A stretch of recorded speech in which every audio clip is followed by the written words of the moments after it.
All right. When I was in Boulder, Colorado, I got to see something that's pretty rare, and that would be law enforcement catering to minority communities, specifically Hispanic and Black communities. See, there's not so much a Black community in Boulder like you might figure in Chicago, where it's basically a ghetto full of Black people all in one area because, well, poverty issues. If you have a good start, you're going to do pretty well in life, unless you screw it off. If you don't have a good start, you could bust your ass your entire life. You better learn to be happy with almost nothing. And this doesn't matter if you're black or white. If you're broke, you're broke. You have no rights in a capitalist society if you're broke. It doesn't matter that we call it a democracy. It's absolutely not. Our form of government is not a democracy. Matter of fact, it's not even a republic anymore. It's a shit show. Now, there's this narrative being sold about the racism of Boulder Police Department. Well, there probably are members of Boulder Police Department that are racist. However, the way that they treat the homeless is far worse, and in much greater numbers. If you're a black person in Colorado or in Boulder, Colorado, and you are arrested, well, you have a 5 to 1 chance of being incarcerated over your white counterparts. 5 to 1. But also, that would be given that there were black people in Boulder, Colorado. I should explain this a different way. I'm trying to figure out the best way to explain this. There's 200,000 residents in Boulder, Colorado. If black people in Boulder, Colorado had the same exact population size as white people in Colorado, then black people would be incarcerated at a 5 to 1 ratio, which is pretty significant. Now, that is given if they had equal populations, which they obviously don't. There are obviously a lot less black people in Boulder, Colorado than there are white people. Now, that ratio changes significantly when college is in session because there are a lot of black students. This is part of the reason that Boulder, Colorado, and Boulder Police in specific try very much to cater to black people in Boulder, Colorado, especially if they believe that they are possibly a student or even better, a black athlete. Officer Waylon Lolatai, he's the one that assaulted multiple people. He was the one in the Zayd Atkinson video who was carrying the shotgun.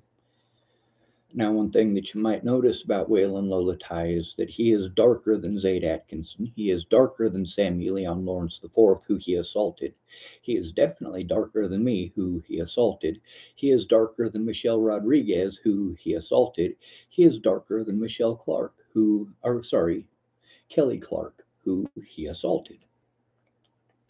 Now, many of these people, Sammy Leon Lawrence IV included, tried pretending it was a racist issue. Now, at first, Sammy Leon Lawrence IV and Zayd Atkinson both admitted, well, best that they could, that this is just simply how the homeless are treated. Zayd Atkinson has seen it in his time in Boulder. Same thing with Sammy Leon Lawrence IV, but both of them wanted a victory. And gaining a victory the wrong way was more important than being honest about the situation. And the same thing with Boulder Police Department. There's a reason that Boulder Police Department was willing to sell that racist narrative, even with their own officers. There is a reason that they were willing to sacrifice Officer Smiley. The reason for that is because if people realize that this is standard police procedure towards the homeless, well, they might actually speak up. Whereas if the Boulder Police Department pretends that it's a racist issue and it's all one officer's fault, well, they can pretend that getting rid of that one officer is going to fix the problem. And obviously it doesn't. See, they painted Smiley as the racist officer because he's white. And don't get me wrong, he probably is racist. I don't know Smiley that well. I've seen his face, but I didn't know what his name was. But I lived homeless in Boulder, Colorado for a lot of years. I know a lot of homeless people. And when there's a bad cop, you get to hear about him. Like Keith Steinman, a horrible excuse for a human being. Should never be allowed to wear a badge. Now, why is it that that 5-to-1 ratio exists? That's because of homeless black people in specific. When you're in Boulder, Colorado, and you're homeless, you are going to be targeted. I saw a lot of people of every color targeted for their homelessness, had false charges brought against them for their homelessness. Now, if this happens to a white homeless person, that white homeless person generally identifies pretty damn quick that it's because they're homeless. But oftentimes, we've basically brainwashed the black community to believe that any time that they're victimized, it is specifically because of their color and could be no other reason. If it's happening to other people around them, then other people must deserve it because they're not black. So obviously they're not being targeted the same way, and therefore they must be guilty. The fact is, many of the homeless black people that I saw down there getting harassed by the cops were being harassed for the same exact things that other homeless people were being harassed for. I also noticed that many times a person who is black would automatically start creating a scene because they're being targeted because they're black. Meanwhile, they're not. And many of them would say things like, oh, well, I saw all those white people over there that you're not bothering. All those white people over there are doing the same thing that I'm doing, but you're not bothering them. Meanwhile, the white people that he's pointing at are all, well, good looking white folks, well dressed, not wearing a backpack that says, hey, look at me, I'm fucking homeless. These white people were pretty white women in dresses with their kids and their strollers and their good looking prize husband. Yeah. If you live in Boulder, Colorado, the average rent is over $3,200 a month. So the Boulder police look at most people there as if they could have the money to squash an officer with their fucking wallet. The police don't want to mess with anybody that could potentially sue them for breaking the law. If an officer comes to your door in Boulder, Colorado, and he knocks on your door, the way that he is going to talk to you at your door in Boulder, Colorado is completely different than if he sees you down at the library living out of your backpack because it's all you got. Meanwhile, the homeless are incarcerated. Of course, it's not a 5-to-1 ratio like it is with blacks to whites. It's a 346-to-1 ratio over their housed counterparts. Homeless people are your number one victims. There are more hate crimes against the homeless than all other hate crimes combined, times 5. That's right, there are 5 times more hate crimes committed against the homeless than all of the hate crimes committed in the entire rest of the country towards everyone else. Everyone. You take the hate crimes against black people, you take the hate crimes against Hispanic people, you take the hate crimes against immigrants, you take all of those hate crimes and you put them all together, and there are still 5 times more hate crimes against the homeless than all other combined. Meanwhile, the homeless account for a population of around 500,000. Black people account for about 60 million. The disabled account for about 60 million. I want you to understand that that disparity is not small. That is not a tiny number.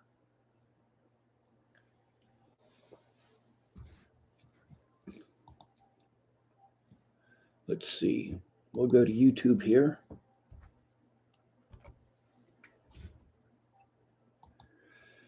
There's quite a bit that I could bring up.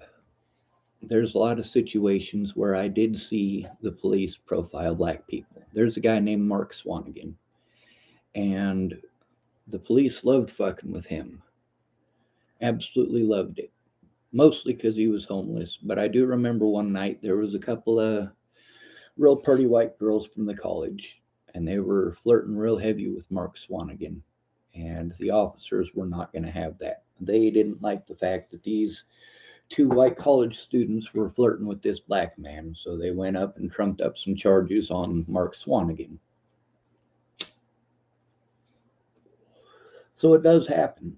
But there are many times where I saw the police do the same thing to white people who just happen to be homeless.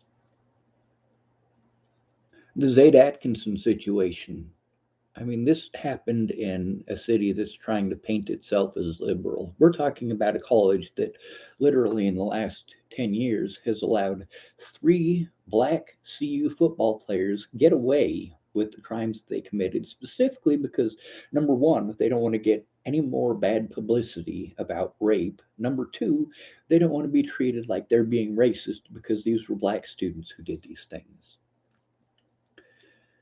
Now, it's not just black students committing these rapes, it's also white students committing these rapes.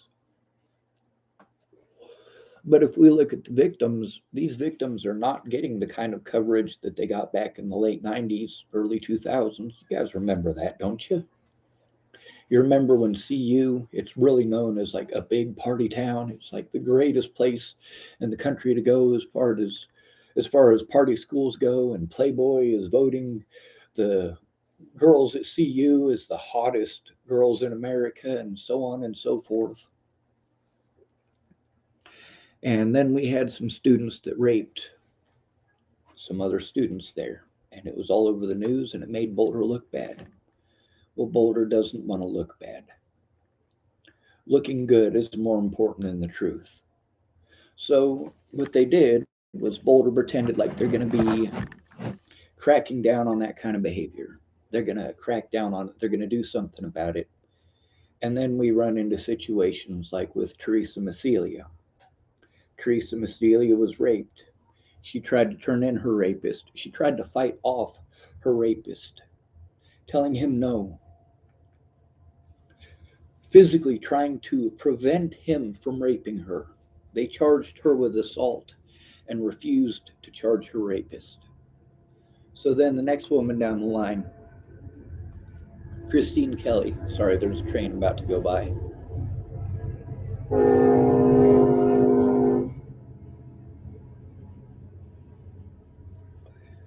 After the situation with Teresa Macelia, Christine Kelly was raped in Boulder, Colorado.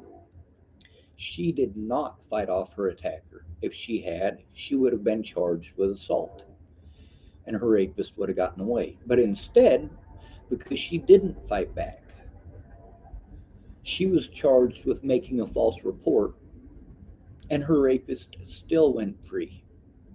Now, what color was Teresa Macelia's rapist? I don't know. What color was Christine Kelly's rapist? I don't know. But does it matter? A rapist is a rapist regardless of their skin color. And allowing them to go free because you don't want your city to have a reputation for allowing rapists to get away with this. Now your city has a reputation for helping rapists get away with this. At this point, Boulder, Colorado is not turning a blind eye to this rape. They are literally doing all in their power to cover it up. They're taking an active role in committing felonies to hide these crimes. As far as Boulder PD profiling black folk, A little bit. Not as much as we like to believe, not as much as we want to paint in the media. There are situations where there are black people who are targeted for being black, but Samuel Leon Lawrence IV was not targeted for the color of his skin. He was targeted because he was recording the Boulder police and their harassment of the homeless. Zayd Atkinson was not targeted because of the color of his skin. He was targeted because the Boulder Police Department assumed that he was a homeless person.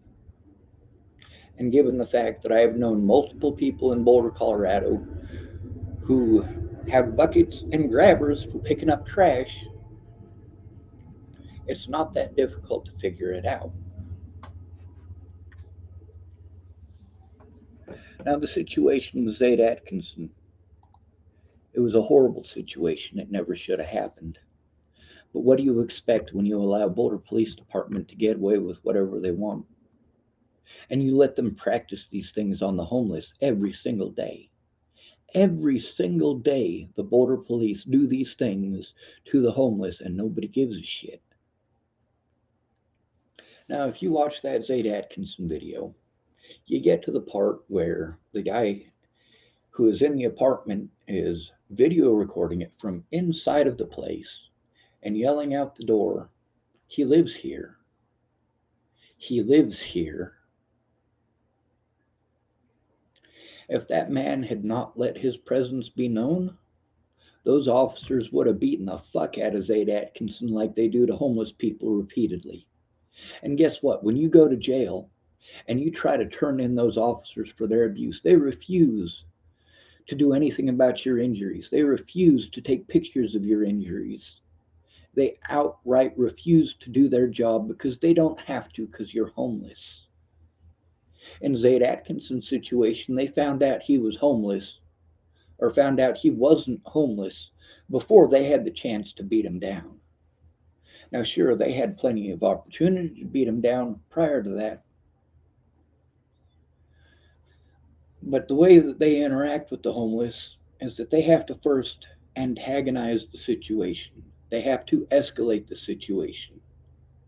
When they called the Boulder Hobo Task Force, we're not talking about the homeless task force that was Officer Abel Ramos and Officer Jenny Paddock.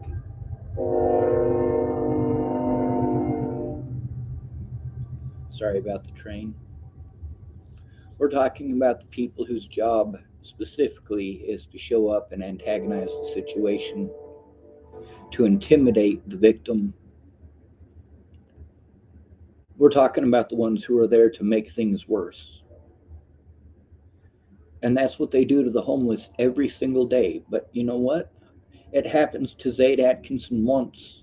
He gets $125,000 for it. Meanwhile, there are homeless people who have literally gone through this treatment over and over and over again in Boulder County. And when you say move somewhere else, people hate the homeless everywhere. Here in Chapel, Nebraska, do you know how many homeless people have been incarcerated for crimes that they didn't commit? Because people in this town, when they see a homeless person walking through or a traveler, anything that has been stolen in the last 10 years must have been stolen by this person. If you misplace your wallet, this person must have broken into your house and took it. Jim Hayes beat the fuck out of a homeless dude in the women's cell at the Dual County Jail, which, by the way, we have a jail, it's not used. The only thing that I am aware of that women's cell was ever used for was for beating this man up. And me and a woman who used to live here named Rose Melvin had to clean up the blood. Meanwhile, Rose is dead. However, I spoke with Rose and I recorded our conversation down at Hanson's Texaco here in Chapel, Nebraska. And that conversation is here on YouTube, where she speaks about former Sheriff Jim Hayes.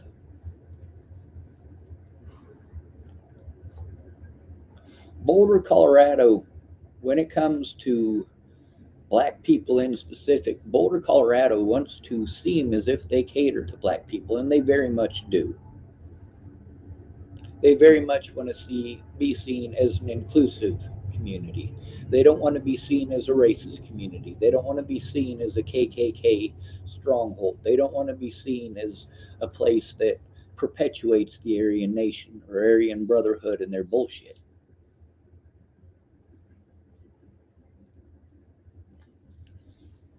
Their image is more important than the truth, even if it costs literally hundreds of people's lives.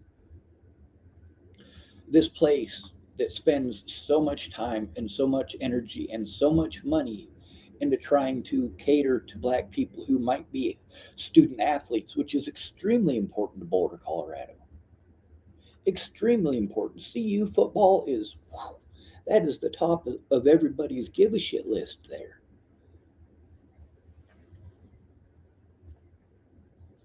That being said, Zayd Atkinson was still targeted, and Boulder Police Department, as well as the city of Boulder, allowed a racist narrative to be sold to the public for a reason.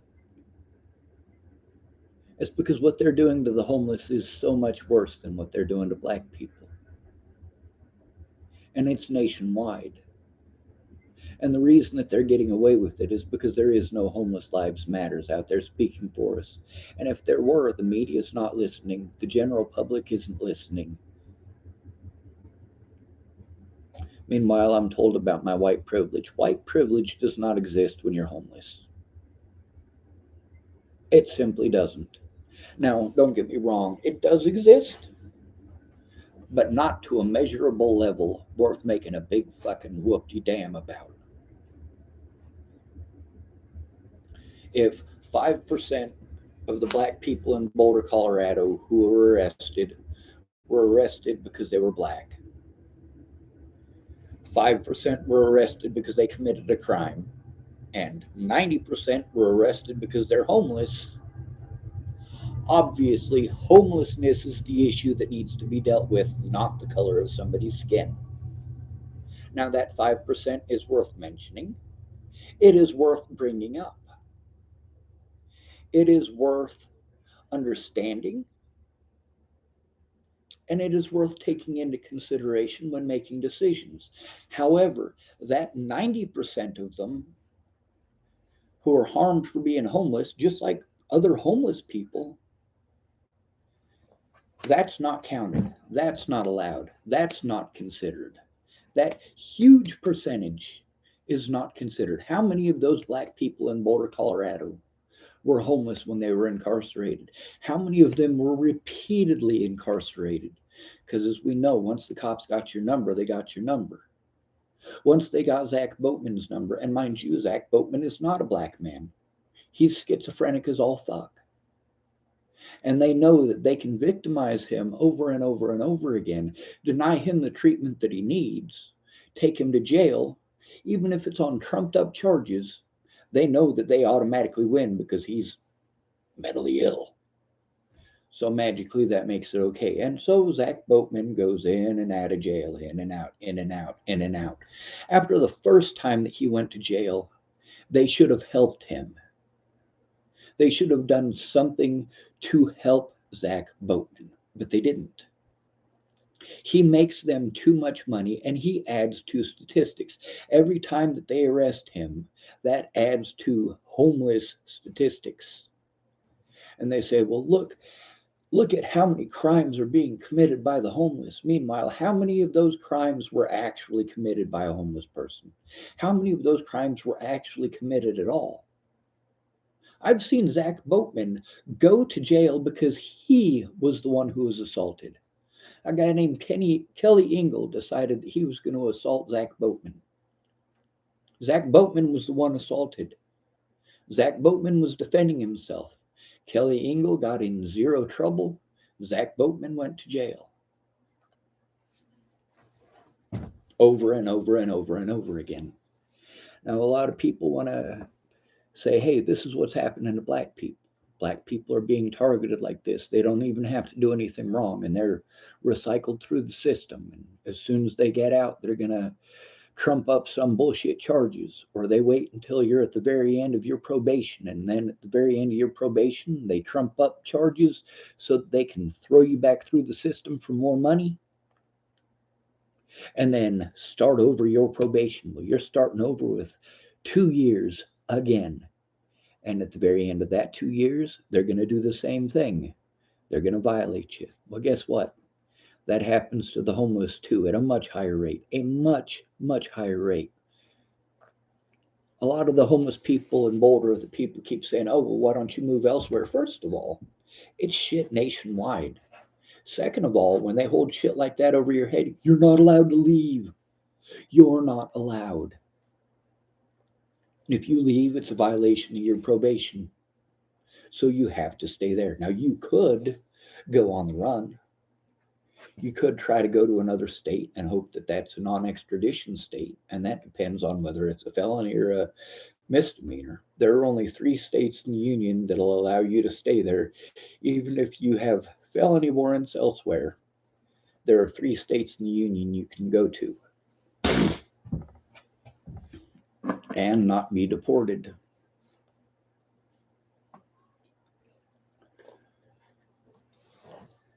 Boulder County invests a lot of time and money into presenting an image that they are equal opportunity. They're not. Now, Boulder, Colorado, they look at the situation, they go, hey, maybe this is a poor black college student now, but what happens if they end up playing for the NFL? That only looks good for our city. It looks good for us now that one of our CU football players is playing for a national team. That looks good for us. They're not just covering up the crimes by black students, they're also covering up the crimes by white students. So it's not like I'm targeting black people in specific. What I'm doing is telling you all about personal experience. Zayd Atkinson, by comparison with the way that the homeless are treated, well, they basically wiped his ass for him. They treated him better than they treated a homeless person. They only did it to him once, and they paid him for it. Whereas all of my money has been taken repeatedly in the last 5 years. Zayd got $125,000 for being treated like a homeless person for a few hours. I had all of my things taken and have had to go through that treatment for the last 5 years. It's destroyed friendships. It's destroyed my ability to take care of myself. It's destroyed my credit score. It has destroyed my ability to get into an apartment. It has destroyed every aspect of my life. Meanwhile, people want to treat me like shit for the things that I've had to do to try to get help. They don't stop to think, oh, well, Zayd Atkinson didn't need to do those things. That help was literally handed to him. Zayd Atkinson had everything handed to him on a silver plate. He was not forced into homelessness because of it. He was not repeatedly assaulted by police because of it. He is not having to deal with police assaults all through the last 5 years because of it. He has not repeatedly been falsely arrested.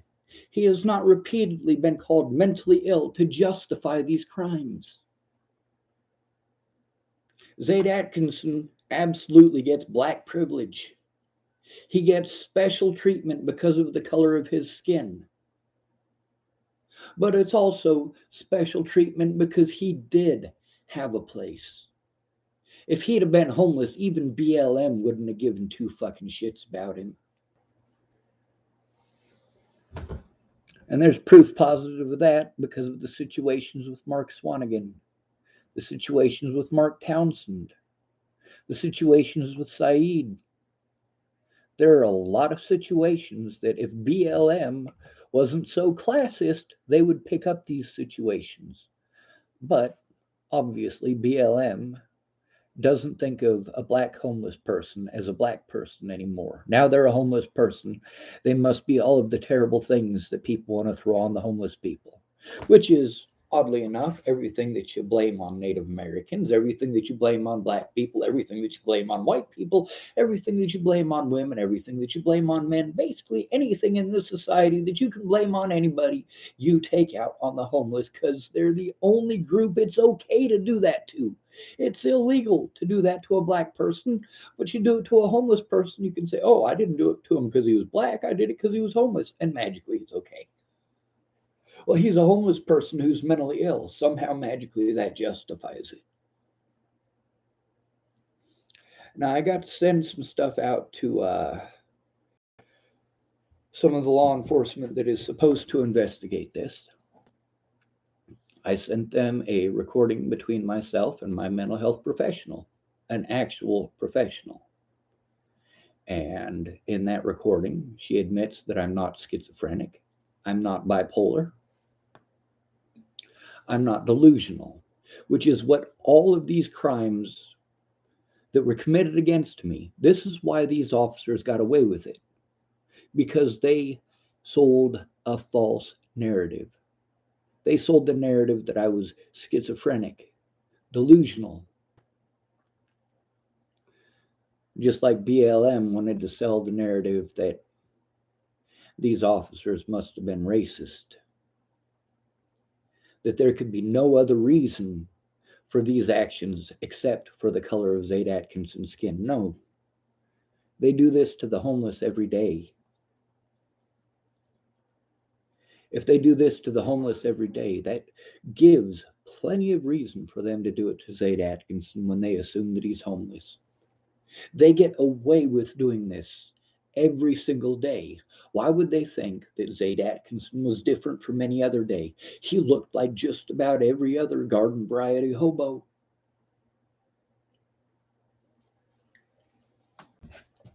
Some of them got piercings, some of them don't. Some of them got tattoos, some of them don't. Some of them got dreads, some of them don't. But they're not clean cut like you would expect from a CU student. And it makes sense because Zayd was not going to, and when I say Zayd and I say Saeed, Saeed is a completely different person. Saeed is actually from Switzerland. Imagine that, a black man from Switzerland. But Saeed started himself a landscaping business, got himself unhomeless, and he had a bit of help doing it. Saeed is also an immigrant, whereas Zayd Atkinson is, well, he might have been born somewhere else. I don't know. I'm not going to try to be some racist asshole and say that he was born in Kenya. Even if he was born in Kenya, would that make him less of a human being? No, it absolutely doesn't. What dehumanizes him was his own decision to play the race card. Now, if you look at the things that he had to say before BLM really heavily pushed the race card thing on that, he was speaking out about how poor people are treated, the homeless are treated. But BLM didn't want to sell that narrative. And Zayd, well, or Zayd, he sold out. I don't think that he's a bad person. I don't. I think that he wanted a victory. I see how the narrative that he sold hurts all of the homeless people in Boulder County. See, that man right there, he had an opportunity to speak out about how this happens to the homeless people every single day. You can't live in Boulder, Colorado, go downtown more than once a week, and not see homeless people being victimized by the police. Then many people want to complain that they'll go down there and they'll complain about a homeless person who's actually starting problems, and the police will leave that homeless person alone. They'll go mess with another homeless person. One situation where that happened with me, there was a woman named Crystal Beauchamp. Now, she had gotten drunk, and some men were trying to take advantage of her while she was drunk, and I rescued her. Not only did I rescue her, I walked her all the way to her house. I held her hair on the way there when she stopped to puke in the bushes.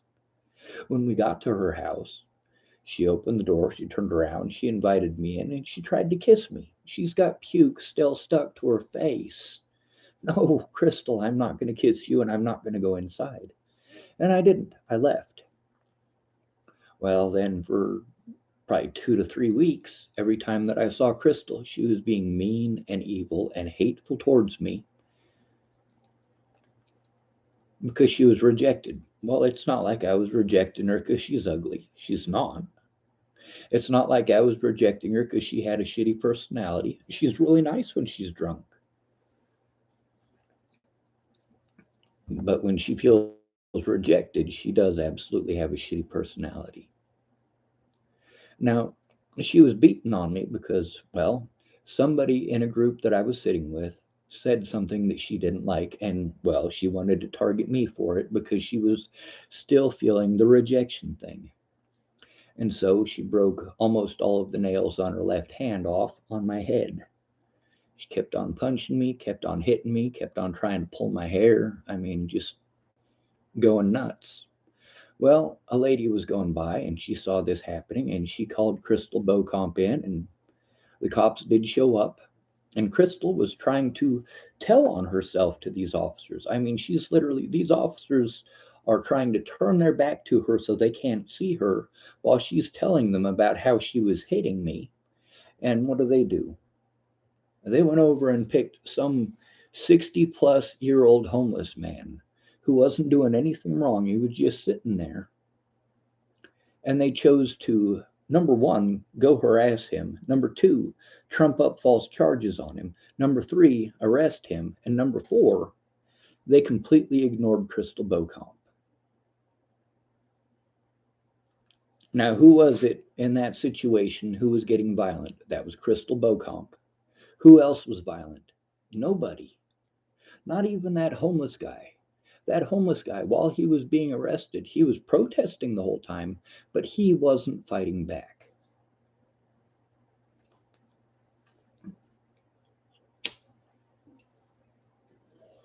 Boulder is not a racist place compared with most places in the United States.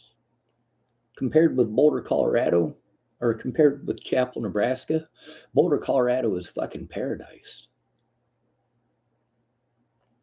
Per capita, the racists here, there might be more extreme racists in Chapel, Nebraska than there is in Boulder, Colorado. Chapel, Nebraska's got a population of less than 1,000. Boulder, Colorado, well, their population is what, about 200,000? There's about 500 people in town. That means that the population of Boulder, Colorado is 400 times the population of Chapel, Nebraska. 400 times the population. Here in Chapel, Nebraska, we got alcoholics spend $50 a night on booze and then claim that the reason that they don't have anything, the reason they're always broke is because of blacks and Mexicans. And there's no blacks or Mexicans here. When there are, it's very few, very far between, and not for very long. Why is that?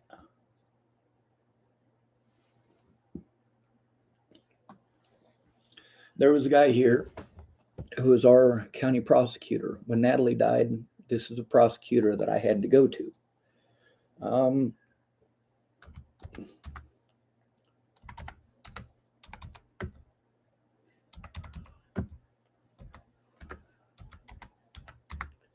I am sending y'all a link copy. This is from the Omaha World Herald, and this is about the KKK memorabilia that was found in the county prosecutor's office here in Chapel, Nebraska. It's a shitty place to live. Most people here have shitty attitudes regardless of what's going on.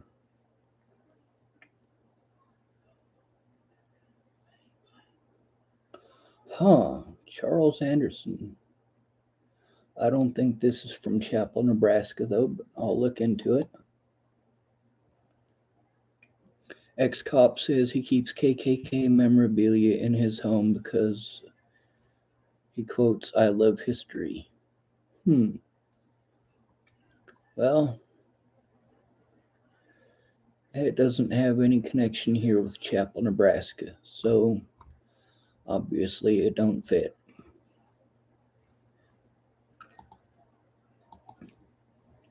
Alright, now this video is about 40 minutes long.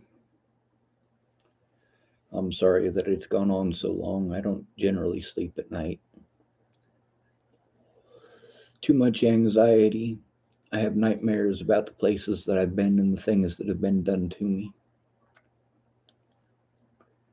Until you're out of the situation, you're stuck reliving it over and over and over again. I'll give you an example. Let's say you're in prison and the guards beat on prisoners in front of you every day, and sometimes you're one of the prisoners getting beaten. As long as you're behind bars, you have to witness that. You have to endure it. You don't get to ignore it. You don't get to pretend that it doesn't exist. You don't have that luxury.